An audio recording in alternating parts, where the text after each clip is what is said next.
भटकती रूह की सच्ची कहानी। भूत प्रेत के किस्से सुनने में बेहद दिलचस्प बातें हैं, लेकिन क्या हो जब यह किस्से सिर्फ किस्से ना बने, एक हकीकत की तरह आपका सामने आने वाला दर्शक। आज की युवा पीढ़ी भूत और दर्शन के होने पर विश्वास नहीं करती, लेकिन जिस पर आप विश्वास नहीं करते वह असल में है ही नहीं। यह तो संभव नहीं है ना। आज हम ऐसे ही भूतहा स्थान से आपका परिचय कराते जा रहे हैं, जिसके बारे में कहा जाता है कि इसका निर्माण स्वयं एक आत्मा ने किया था। जोधपुर, राजस्थान स्थित बावड़ियों के किस्से। स्थानीय लोग बहुत प्रसिद्ध हैं। यहां पानी के कई पेड़ हैं, जिनमें से एक के बारे में कहा जाता है कि उसे भूत ने धोखा दिया था। जोधपुर से लगभग 90 किलोमीटर की दूरी पर राठासी नाम का एक ऐतिहासिक गांव स्थित है। मारिजुआना के इतिहास पर नजर डालें तो पता चलता है कि जब जोधपुर में रहने वाले राजपूतों की चंपावत शाखा का बंटवारा हुआ, तो उनका एक अलग दल ने कापरडा गांव में रहना शुरू कर दिया।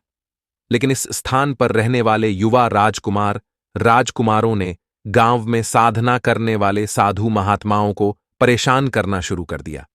उन राजकुमारों से नाराज साधुओं ने उन्हें शाप दे दिया कि उनकी आने वाली पीढ़ी इस गांव में नहीं रहेगी।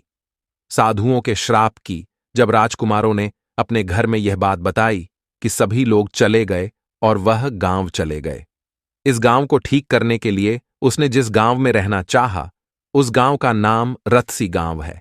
यह जोधपुर से लगभग 90 किलोमीटर की दूरी पर एक ऐतिहासिक गांव स्थित है। इस गांव में एक बावड़ी है जिसके बारे में कहा जाता है कि वह भूतों की मदद से बनी है, अर्थात उस बावड़ी को बनाने में भूत प्रेतों ने गांव वालों की सहायता की थी। ठाकुर जय सिंह के महल में स्थित इस बावड़ी को देखने के लिए लोग दूर दूर से आते हैं। इस बावड़ी के विषय में यह कहानी प्रचलित है कि एक बार जब ठाकुर साहब जय सिंह घोड़े पर सवार होकर जोधपुर से राठासी गांव की ओर जा रहे थे, तब रास्ते में ठाकुर साहब के घोड़े के साथ उनके चलने वाले सेवक पीछे छूट गए और तीसरी रात हो गया। राजा का काफी थका हुआ घोड़ा छुकाया गया और उसे बहुत प्यासा लगा दिया गया।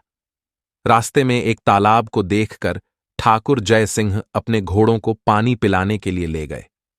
आधी रात के समय घोड़ा जैसे ही आगे बढ़ा, राजा का एक शिखर दिखाई दिया जिसने धीरे धीरे मानवीय शरीर धारण कर लिया। राजा ने उसे देखकर कहा, उस प्रेत ने राजा से कहा कि मुझे प्यास लगी है, परंतु शाप के कारण मैं इस सूत्र का पानी नहीं पी सकता।